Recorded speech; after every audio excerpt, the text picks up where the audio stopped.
Salut tout le monde et bienvenue dans cette nouvelle vidéo. Mon nom est Jack Banzasenga. J'espère que vous allez bien. Aujourd'hui, nous allons voir comment dupliquer des objets autour d'un cercle avec Inkscape. Alors avant de commencer cette vidéo, si vous êtes nouvelle sur cette chaîne, je vous invite à vous abonner en cliquant tout simplement sur le bouton s'abonner qui se trouve en bas de l'écran et activer la cloche des notifications pour ne rien louper. Voilà, c'est parti! Alors, pour commencer, je vais créer un rectangle. Pour ce faire, je clique sur l'outil rectangle.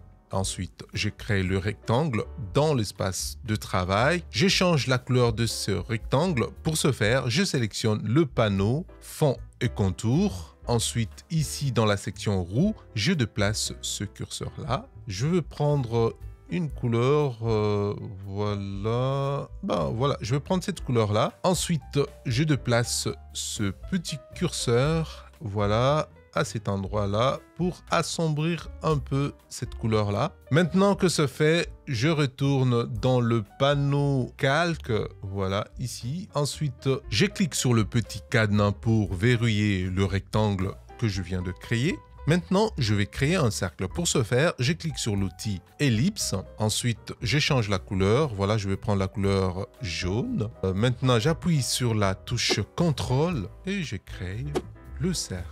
Je clique sur l'outil sélection. Je déplace le cercle en le plaçant au centre. Maintenant, je vais créer un triangle. Pour ce faire, je clique sur l'outil étoile polygone. Ensuite, ici dans la section sommet, je m'assure que la valeur 3 est saisie. Voilà. Maintenant, j'appuie sur la touche CTRL et je crée le triangle. Maintenant, je vais aligner les deux objets. Pour ce faire, j'utilise les raccourcis clavier CTRL-A, voilà, pour sélectionner les deux objets. Ensuite, ici dans le panneau aligner et distribuer, je clique sur le bouton centrer selon un axe vertical.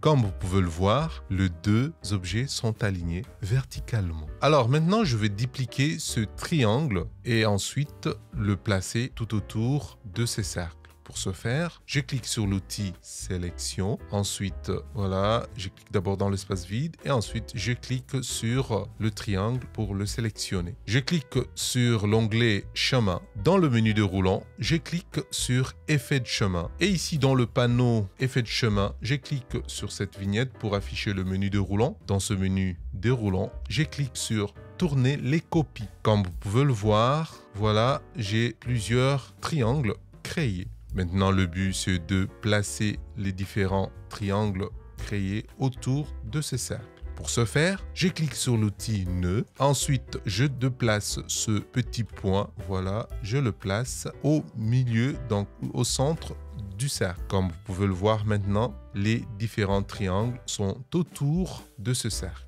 Alors, je peux rajouter le nombre de copies. Pour ce faire, je me dirige ici dans la section nombre de copies et je clique sur le petit plus. Voilà, alors je peux aller jusqu'à 14 copies. Je clique dans l'espace vide pour bien visualiser les triangles créés. Voilà, c'est tout pour aujourd'hui. J'espère que cette vidéo vous aura plu. Si c'est le cas, dites-le moi dans le commentaire. Alors, n'oubliez pas de liker, de partager la vidéo. On se voit très prochainement. Salut!